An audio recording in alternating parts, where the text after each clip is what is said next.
Hello, I'm Jessica, a 30-year-old woman, and I'd like to share a recent experience that brought some clarity to a challenging time in my life involving my husband and his family. This chapter unfolded a few months ago, and while the dust has begun to settle, the emotional scars remain. I hope that by opening up, I can find some healing.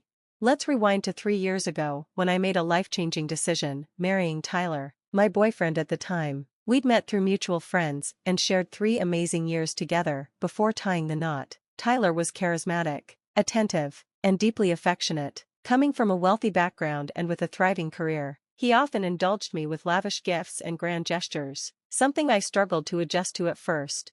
Our shared love for travel became a cornerstone of our relationship, and as things got serious, my friends couldn't stop singing his praises. One particularly generous gift, a new laptop to celebrate my college graduation, stood out. While I appreciated his thoughtfulness, it also heightened my awareness of the financial gap between us.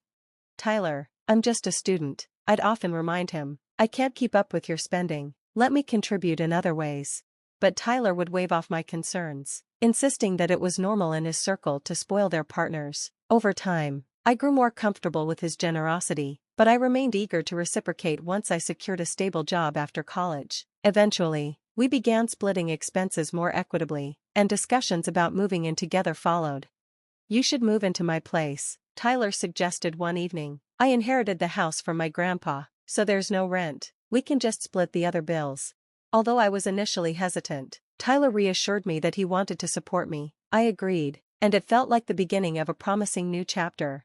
For a while, things went smoothly. Despite the differences in our financial backgrounds, we struck a balance that worked for both of us. That harmony lasted until I had my first encounter with Tyler's family, a meeting that revealed cracks I hadn't anticipated.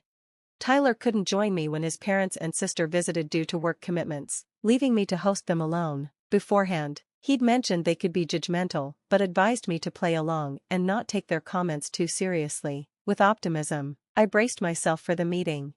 Unfortunately, my optimism was short-lived. From the moment Tyler's family arrived, their disapproval was palpable. Instead of warm introductions, I was met with cold stares and curt remarks. "So, you're the one Tyler's been seeing," his mother, Martha, said with an air of skepticism. "I didn't expect to find you here. Do you even pay rent?" Caught off guard, I tried to explain. "No, Martha, I don't pay rent. Tyler mentioned the house is fully paid for, but we split all other expenses evenly." Martha dismissed my explanation with a scoff. "Just because the house is paid for doesn't mean you can freeload. This is Tyler's house, not yours. Keep that in mind." Her words stung, and her condescension set the tone for the rest of their visit. Tyler's sister, Teresa, was equally dismissive, barely engaging with me and only speaking to boast about her billionaire husband. Every attempt I made to connect with them was met with indifference or outright hostility. The criticism didn't stop there. Tyler's parents fixated on my spending habits, particularly my purchases of makeup and skincare. They deemed them frivolous and suggested I wasn't contributing enough financially. To my dismay, Tyler added fuel to the fire, recounting how he'd supported me when we first started dating. "Jessica was just a struggling student back then," he said casually, as though reminiscing. "I covered most things because she couldn't afford much." Though partially true, his narrative felt unfair and painted me as overly dependent. I reminded him that we now split our expenses equally and that I'd always lived modestly before meeting him. His gifts, while generous, were things I never demanded and often discouraged due to their extravagance. Yet, Tyler justified his actions, claiming that gifting luxury items was expected of him in his social circles. The visit ended on a sour note, leaving me emotionally drained. When I confronted Tyler about his family's behavior, he shrugged it off. "Don't take it so seriously, Jess. They mean well," he said dismissively. "You're overreacting." 5 months later, despite my lingering doubts, Tyler proposed. Swept up in the moment, I said yes. We began planning an engagement party, agreeing to split the costs equally, though part of me couldn't shake the feeling that the balance in our relationship was more precarious than it seemed. Meanwhile, I had been running a small side business, something Tyler knew about but never showed much interest in. To me, it was more a labor of love than a serious moneymaker, though it had begun to grow steadily over time. When we started planning our engagement party, I decided to indulge a little. Tyler encouraged this, and we carefully divided the costs. I even went the extra mile to cover airfare for my extended family so they could join the celebration. Despite our joint efforts, the familiar criticisms from his family resurfaced during the party. "You really went overboard with this, Jessica," Martha said, her tone dripping with disapproval. "You're burning through Tyler's money before you're even married. At this rate, you'll be lucky to afford a backyard wedding."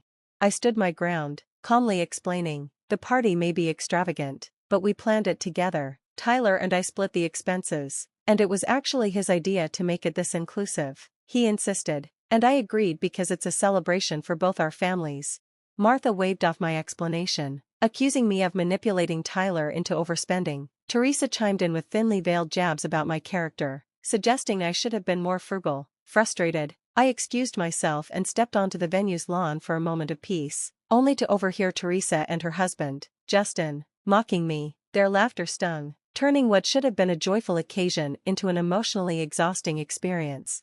The misunderstandings extended beyond his immediate family. Most of Tyler's extended relatives believed I was unemployed and painted me as financially dependent. My mom, ever intuitive and supportive, pulled me aside during the party. As someone who had struggled with finances as a single parent, she expressed concern about the dynamic I was stepping into and urged me to rethink the engagement. After the event, I confronted Tyler about his family's behavior. He dismissed it, claiming they were just joking. "Jess, you know I love you. None of this matters to me," he reassured me. Yet, I emphasized my desire to contribute more to our shared expenses, especially rent, only for Tyler to brush it off as unnecessary. Wedding planning brought its own challenges. Tyler's parents continued their criticism, accusing me of pushing their son toward financial ruin. They branded me a gold digger, ignoring my efforts to ensure the wedding costs were evenly distributed. I made it clear that my mom and I were contributing significantly, but Martha was relentless, suggesting I was exploiting Tyler. "Gabriel," I addressed Tyler's father directly one evening, "we're not asking for any financial support. Tyler and I are fully capable of managing this ourselves." Despite my assurances, Teresa took issue with everything from the cost of my dress to my choice of makeup, both of which had been covered by my mom. Their scrutiny persisted through the wedding day, but I chose silence to keep the peace, determined not to let their negativity ruin our special moment. Months later, Tyler received a major promotion at work. He was thrilled, and I wanted to make the occasion unforgettable. "Tyler, let me handle this dinner," I told him. "I'm so proud of you, and I want to celebrate your success in style." He was touched by my gesture, and I used this opportunity to share some good news. My business was flourishing. Alongside my full-time job, I had also accessed a trust fund left by my paternal grandfather, giving me financial independence and stability. I planned the event meticulously, sparing no effort to make it a perfect celebration. While the dinner received glowing praise from other guests, Tyler's family remained cold. Martha and Gabriel critiqued the lavishness of the event, insinuating that I had wasted money to show off. Their disapproval overshadowed the evening, leaving me once again questioning whether I would ever gain their acceptance. As the evening progressed, Martha rose to speak, her voice slicing through the celebratory atmosphere. "I want to thank everyone for coming tonight to celebrate my son. Tyler is hardworking, generous, and deserving of every bit of success he's achieved," she began. But then her tone hardened, laced with thinly veiled contempt. "Unfortunately, his good fortune hasn't extended to his choice of a partner. It's a shame he tied himself to someone who some might call a gold digger. If only he had recognized her true nature sooner, he wouldn't have to work so tirelessly just to support her extravagant lifestyle."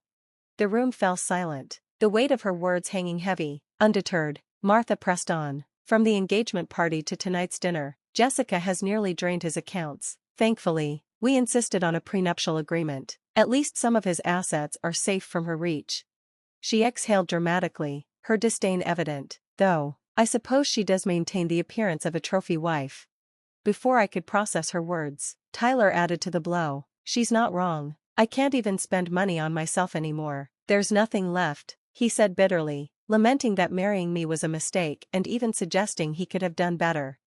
The humiliation was unbearable. Fighting the lump in my throat, I asked directly, "Do you really think I'm a gold digger?" Tyler's response was cutting. "Your lifestyle is ruining my finances," he shot back. Summoning my courage, I stood tall. "If I'm such a gold digger, maybe I should show everyone my bank balance. Let's see how that changes the narrative." The room stilled as I revealed my financial independence, detailing my thriving business and trust fund inheritance. The guests were stunned, but Martha was unrelenting. "Did you steal my son's money?" she accused sharply. Tyler chimed in suspiciously. "She must have taken it from me somehow." Keeping my composure, I responded firmly, "I've never taken a penny from Tyler. Every dollar I've earned has been through my hard work and the trust fund left by my grandfather. In fact, I had planned to use it to surprise Tyler with a bigger house, but that's no longer happening." Ignoring the tension, Tyler interjected, "We can still buy the house. It'll be a wonderful gift." I shook my head. "No, Tyler, that's not happening. Your family has insulted me for years, and you've stood by, never defending me. Instead, you've allowed their lies about me to persist." Tyler tried to dismiss my feelings. "You're overreacting, Jess. This isn't as serious as you're making it out to be." But I'd reached my breaking point. "No, Tyler, I'm not overreacting. Everyone here knows how your family has treated me. They were here when you let them insult me during our engagement party. This ends now." Years of disrespect culminated in a single, resolute declaration: "I want a divorce." Tyler tried to plead, but my mother stepped in, her voice unwavering. "You've had countless chances to stand by my daughter, and you've failed every time. It's time for her to walk away from this toxic relationship." Without looking back, I left the party. The whispers of the guests were nothing compared to the relief washing over me. That night, I returned to our shared home, packed my belongings, and moved in with my mother.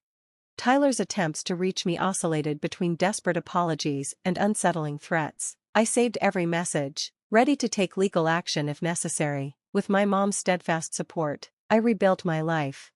I quit my job to focus entirely on my flourishing business, which became a source of stability and pride. Shortly thereafter, I served Tyler with divorce papers, confident in the prenuptial agreement that safeguarded my assets.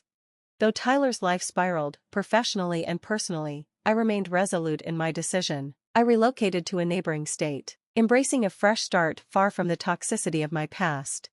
Over time, I rediscovered myself, my business thrived, my confidence grew, and I embraced the possibilities of new relationships and opportunities. Tyler's betrayal had been painful, but it also revealed my strength. I moved forward with clarity and hope, knowing that my future was bright, filled with the freedom to shape a life on my terms. A new chapter awaited, full of endless possibilities, and this time, I was ready to embrace it.